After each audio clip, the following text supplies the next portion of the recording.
Good morning po mga kawakin. Tanghali na ba? Tanghali na pala eh.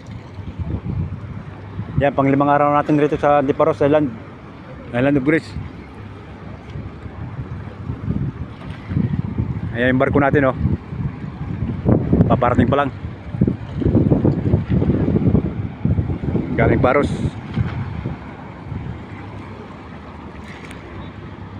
Ito yung paikot dito sa port of Antiparos.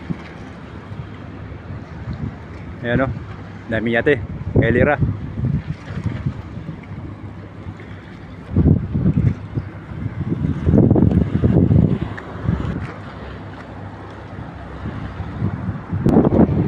Ayan na, nadaong na yan.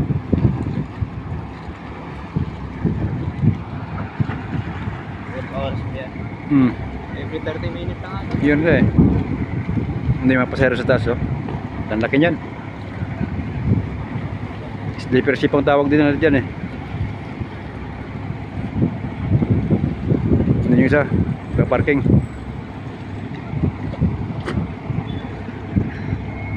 Ayan na, labasan ng mga sakyan sa pasahero. Every 30 minutes yan ang biyahe niyan eh. Thank you for watching. Hintay palagi yan. God bless. Bye bye.